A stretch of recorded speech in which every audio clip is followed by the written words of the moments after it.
أعوذ بالله من الشيطان الرجيم. بسم الله الرحمن الرحيم.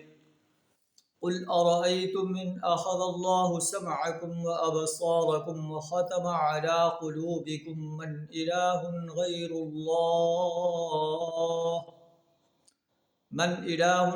الله يأتيكم به.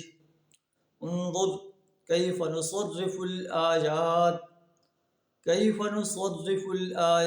ثم هم يصدفون. صدق اللہ العظیم.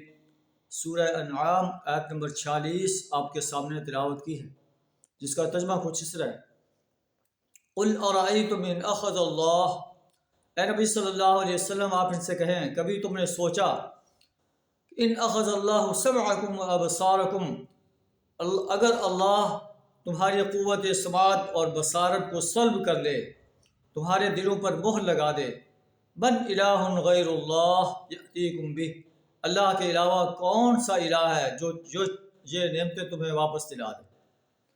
دیکھو کیف نصرف الآیات، ہم اپنی نشانیاں کیسے پیش کر رہے ہیں ان کے سامنے، ثم ہم یصدفون، پھر یہ کس طرح ان سے نظر چرا جاتے ہیں۔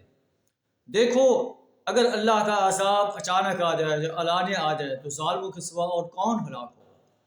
ہم اپنے رسولوں کو مبشر اور منذر بنا کر بھیجتے ہیں، جو ان کی دعوت پہ ایمان لاتا ہے اور اپنی اصلاح کر لیتا ہے، ایسے انسانوں کے لیے کوئی خوف اور کوئی غم نہیں ہوگا۔ اور جو ہماری آیات کی تکذیب کرتے ہیں، یمسہم العذاب بما کانوا یفسقون، انہیں ان کی نافرمانی کی وجہ سے اللہ کا عذاب اپنی لپیٹ میں لے گا۔ اللہ سبحانہ وتعالی ہمیں اپنی وحدانیت کا صحیح شعور عطا فرمائے۔ وآخر دعوانا الحمد للہ رب العالمین۔